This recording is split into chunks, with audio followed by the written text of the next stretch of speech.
Hello, this is Monica Sawyer.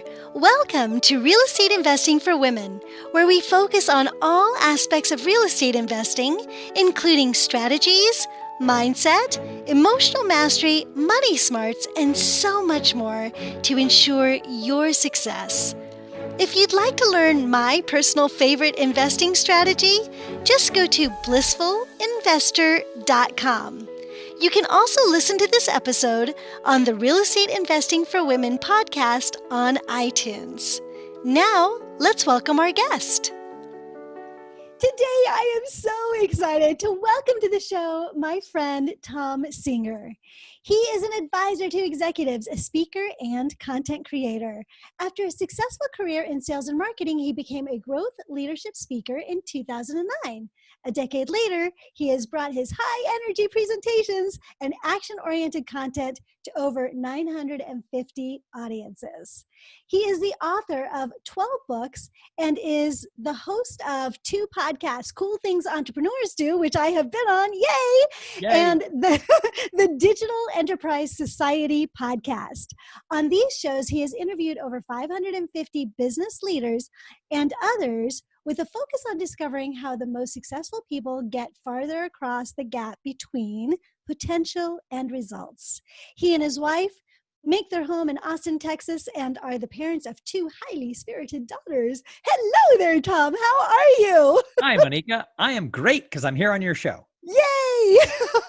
We had so much fun on your show. I just can't wait to see what happens here.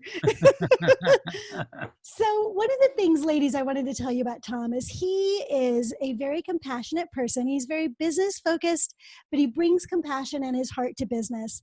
And so he's got this blog that he writes. It's on thomsinger.com, and Thom is Thom, so thomsinger.com.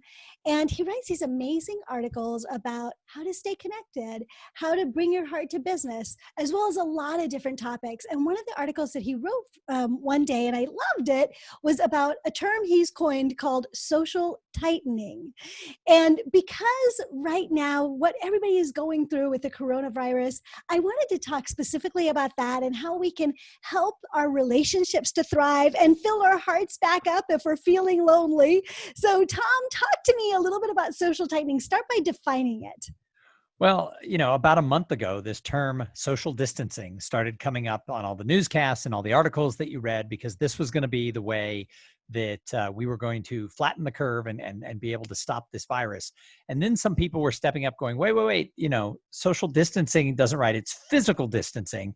People need to keep socially connected. So I started calling it social tightening as you social distance or as you physically distance. Because here's the thing, long before this started, going back many years, there's been an epidemic of loneliness that has been sort of under the radar in our society. A gentleman by the name of Dr. Vivek Murthy, who was the 19th Surgeon General under President Barack Obama, when he was doing research and going out and talking to people about this big opioid crisis that we face in the country, an underlying thing he discovered was this whole epidemic of loneliness.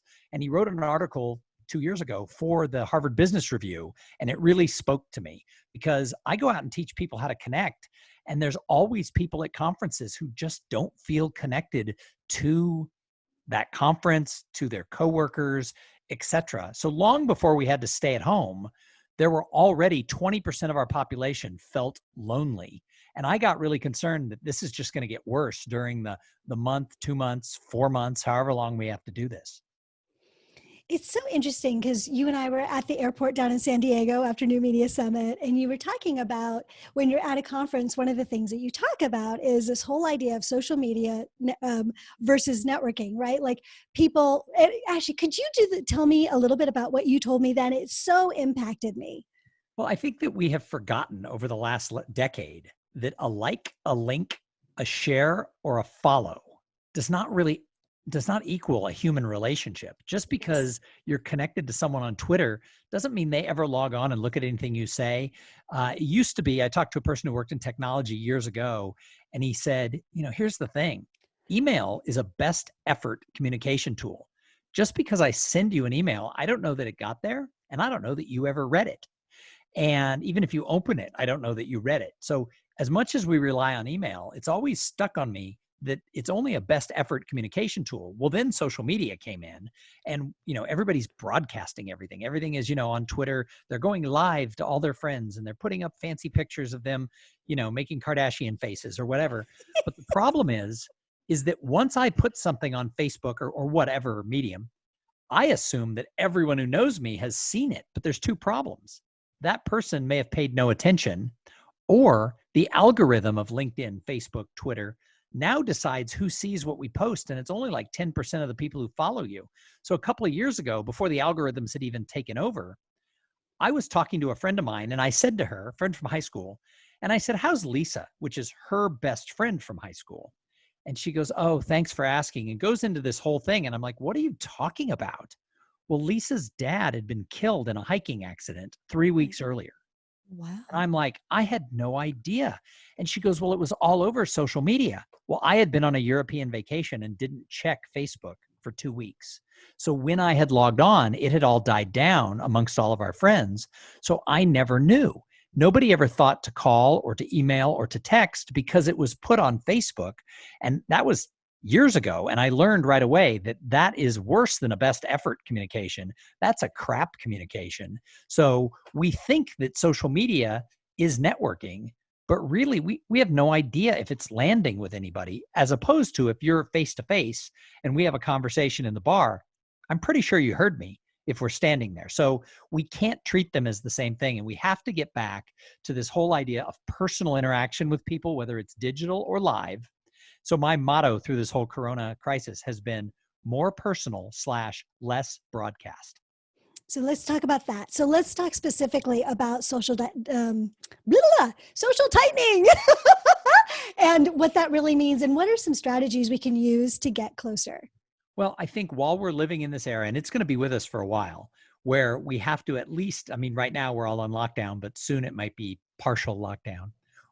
We're working from home. Let's just look at coworkers. There's office culture. There's things that happen. Billy always takes the big coffee mug, whatever, that aren't happening now. But that also means that we're not having real interactions. So we need to make an effort. We have to be intentional of where are we putting our intention and attention when it comes to the people in our lives. So with coworkers, yeah, there's probably a team meeting where everybody's on Zoom, and there might be a Slack channel or a group email. But that doesn't mean that Mary Lou and I are having a conversation. So we need to take a little bit of time to reach out one-to-one to our coworkers. Same thing is true with our friends, with our extended family. Same thing is true with our clients. How many newsletters have you gotten in your email inbox since the coronavirus started? Oh Mine my have gone up gosh. unscientifically by like 5 times. Yeah. I get like 100 newsletters a day where people are telling me to check the CDC site and wash my hands. That's great, but my local pet store didn't need to be the one to tell me that. So we're having all of this broadcast and everybody thinks, oh, what's important to people? COVID. So that is the title. Well, maybe if my doctor sent me something or if the White House sent me something, but I don't need that from my accounting firm. So we need to broadcast less, especially about things we're not experts about, and have one-to-one communication, which means you're going to have to take the time to send an individual email, an individual text, or make a phone call and reach people, leave a message, whatever, that says, "Hey, Monica, I was thinking about you today, and your podcast is such a delight for everybody as we're going through these rough times. It brings bliss to people. Thanks for doing that." Well, that's totally personal. If I send an email to every podcaster I know and go, "Keep up the good work, podcast like crazy," you probably won't even open it, much less understand that I was saying, you're an important part of this solution. It's so interesting because as you said those two things, one of them made my eyes well up with tears and gratitude. And the other one was, oh yeah, heard that. Right.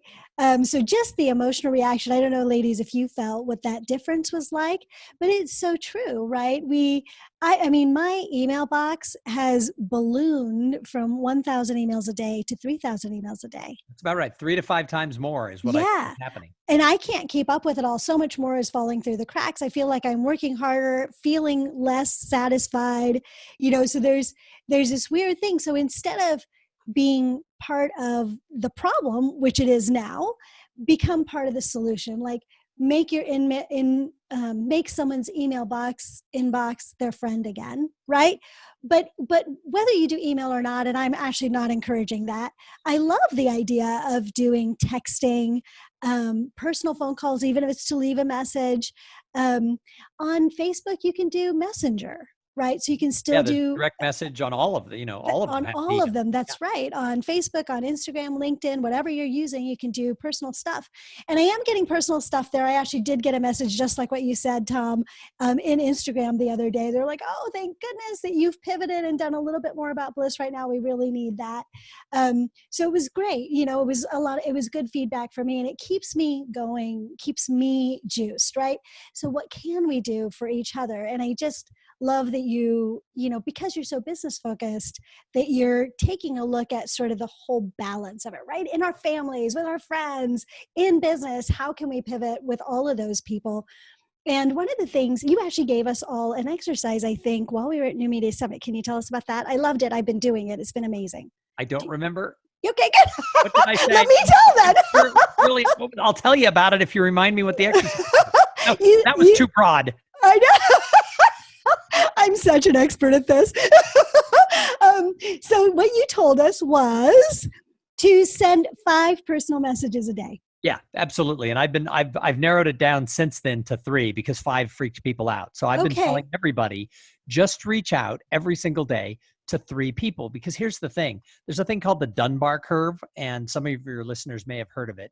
And it was a series of research done many years ago, and people have tried to dispute it. So, I mean, I don't care if somebody thinks, oh, no, that's been disproven. The concept of it is awesome. And that is that we can only have about 150 people who we're really friendly with. So you have your inner circle of about 5, then you have like maybe your friends that are like 15, but your community can really only be about 150 people, where if I was to say their name, you'd be able to tell me who their children are and where their children went to school, etc. Now, the argument has been made over the last 10 years that that's been expanded. Social media now allows it to be bigger.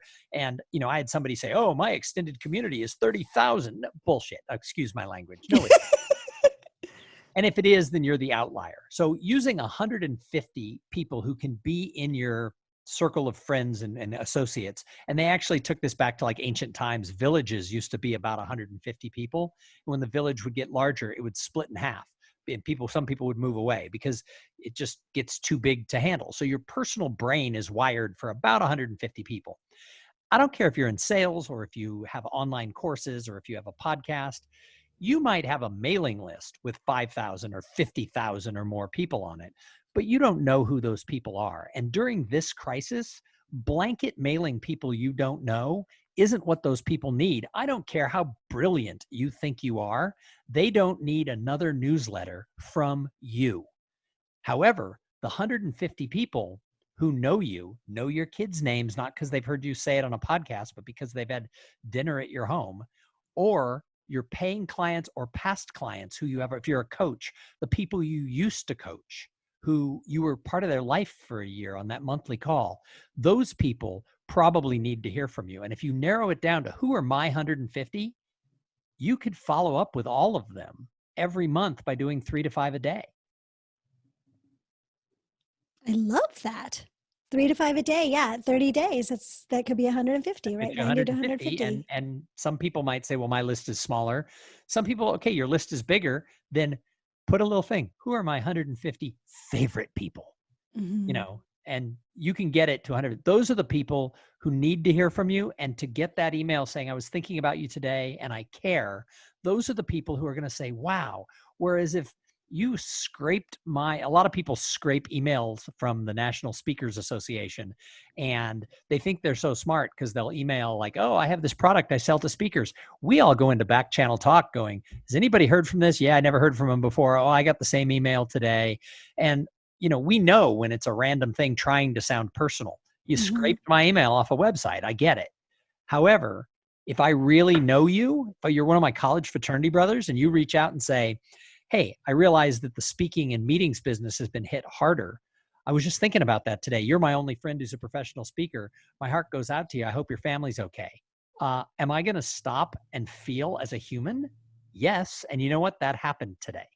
I love that. Attorney brother I haven't talked to in 20 years said, I was reading something about what's happened to the meetings industry. You make your living speaking. My God, I'd never thought about that. You're the only person I know who makes their living that way. I want you to know I care. Wow. Mhm. That's what we need more of. Yeah.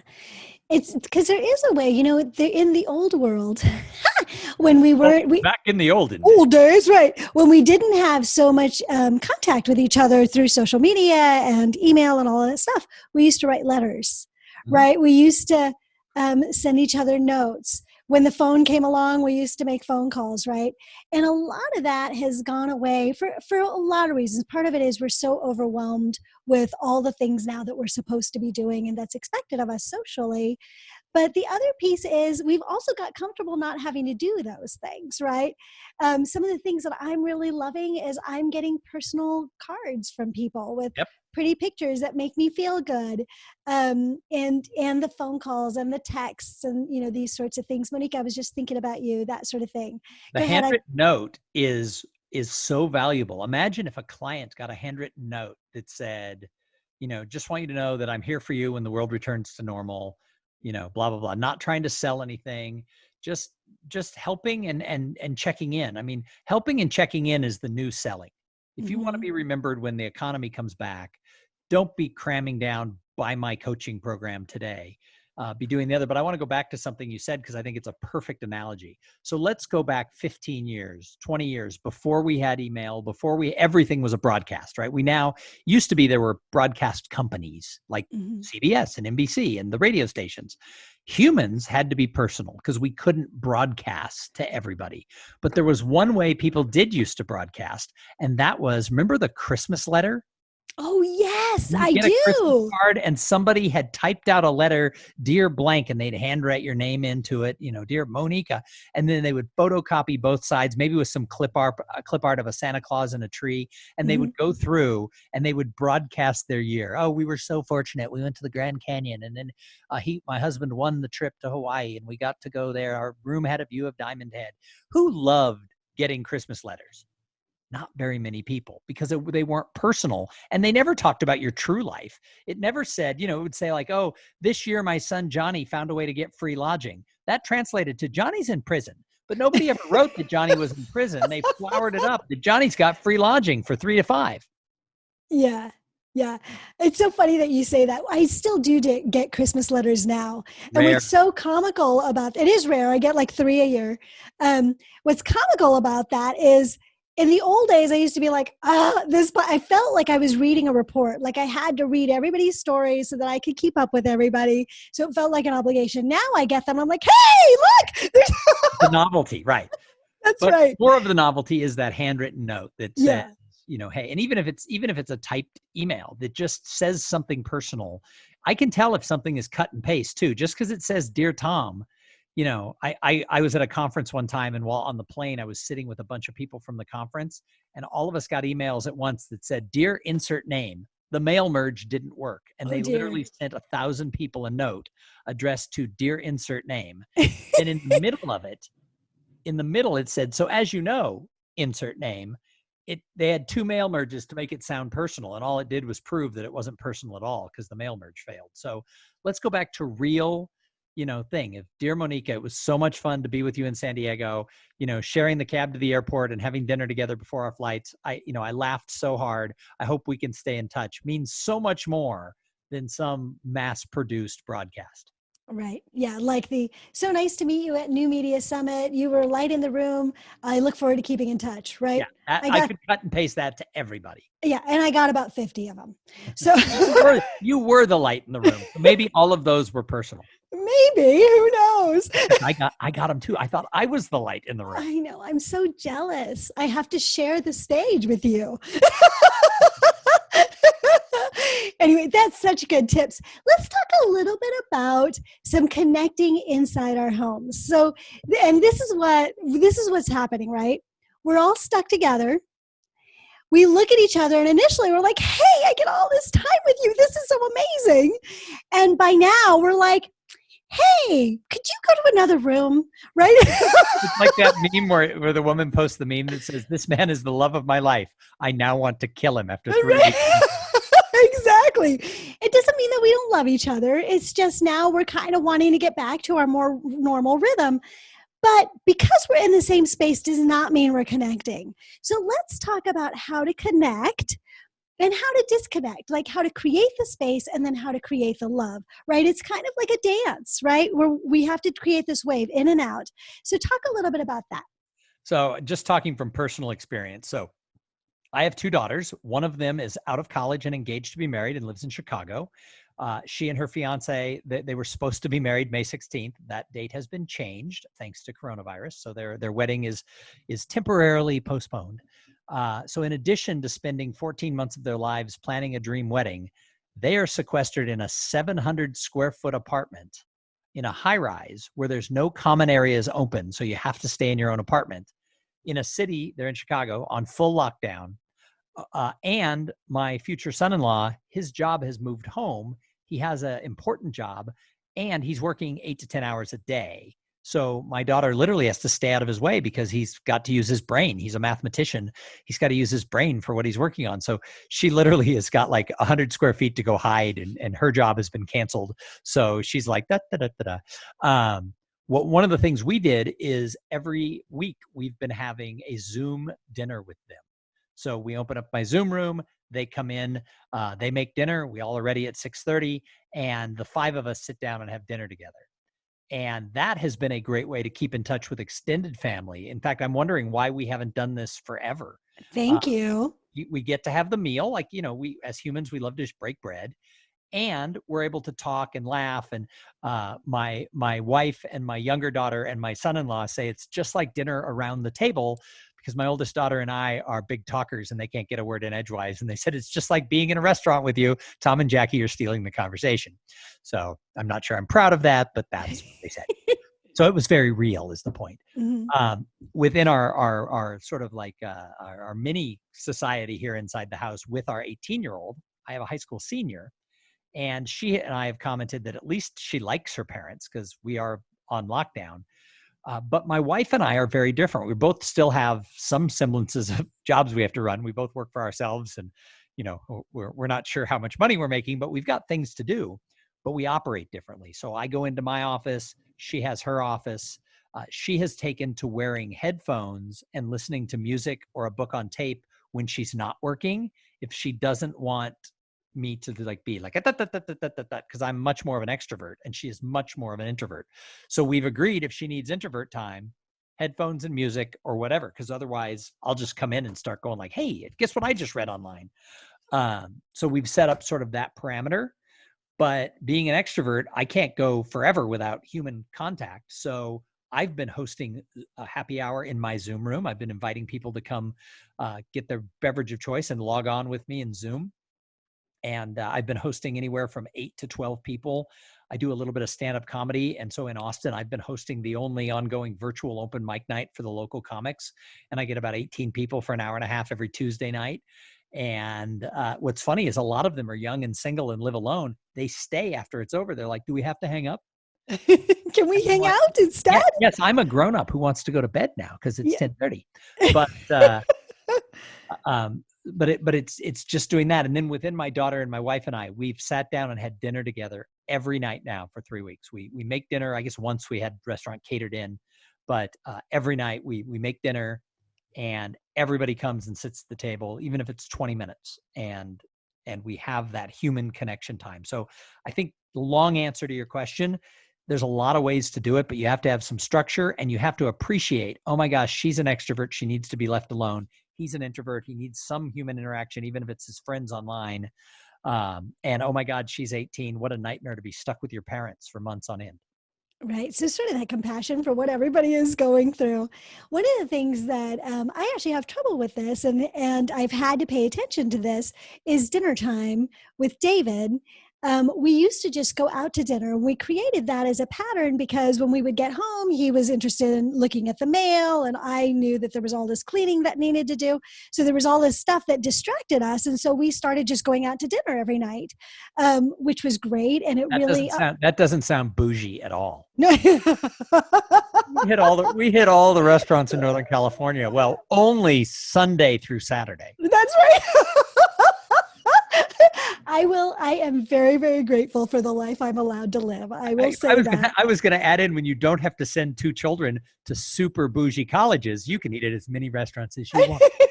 I bet you and David couldn't outspend the cost in like decades of educating 2 children. So I think you can eat at all the restaurants you want. Yeah. No, I'm with you on that. We are really, really lucky in what we're able to do. And we're noticing it now. Believe you me. So where I was headed with this is that now we're at home and we have dinner time and we are very committed to eating together. And we're both really tempted to poke at the phones. We're tempted to run over and do something in the kitchen. We're tempted to turn over the laundry. Like there's all these things, right? So we have to literally force ourselves to sit down, even if we have nothing to say because we're both exhausted from the day, and just be together. And it's so funny because the first couple of weeks we were like, yay, this is so much fun. There was so much to talk about. Then the next week it was like, hey, What's changed since 3:30 this afternoon? I know, that's right. Nothing. That's right. And now we're starting to get back into that, again, old world, like having conversation over dinner when we didn't have everything on our phones. Everything that was interesting was not on our phones. Like we actually found each other interesting. We're doing that again, right? So it's just funny how we evolve and to set expectations on how we're going to connect.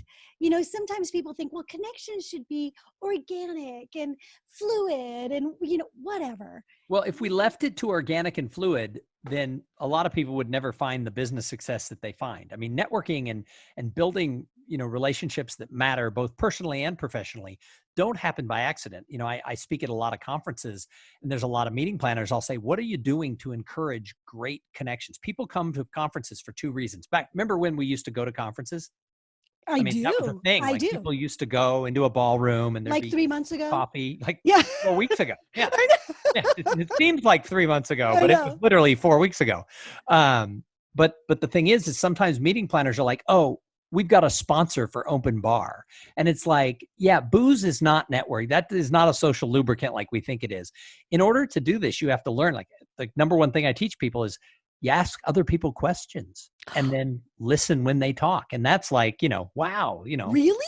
I know it sounds shocking, but it really does. And within your family, we established this like, I don't know, 12 years ago when the smartphone first came out, and that was no phones at the table. Mm-hmm. So whether we're in a restaurant or we're in our house, no screens at the table has been sort of a family motto. And I'll actually be honest, the last 3 weeks, we've been a little bit lax because we are around each other all day. So at dinner, if somebody was to pick up a phone, we probably wouldn't go, hey, no screens at the table. But yeah. Well, and no screens means not just no phones, no iPads, no laptops, television. No TV, nothing, right? Yeah, we've had the TV on during dinner the last couple of weeks more than usual, but yeah. New rules. It's also my 23-year-old was commenting that we were letting the 18-year-old have a glass of wine, and she's like, "That's different rules than when I was a high school senior." I'm like, "Well, coronavirus, it's a different." Yeah. But the main point is to really understand, like you said, it's not just that in business we have to pay attention to building relationships. In our personal lives, we do too. And right now it's more important than ever because we're spending so much time together, but spending time together does not mean connection. It's not quality time necessarily. Most of the time, it's just time. And so we need to figure out how to have that quality interaction within our own homes, in our own environment, so that we can stay connected. Because otherwise, what will happen is that you're going to be surrounded by all these people that you love, and you're going to go back to feeling lonely and separated and isolated. You right? can feel lonely in a group. It happens all the time. Absolutely. Absolutely. Because people aren't connecting, right? And I think the other thing we have to do is realize different people are going through different things.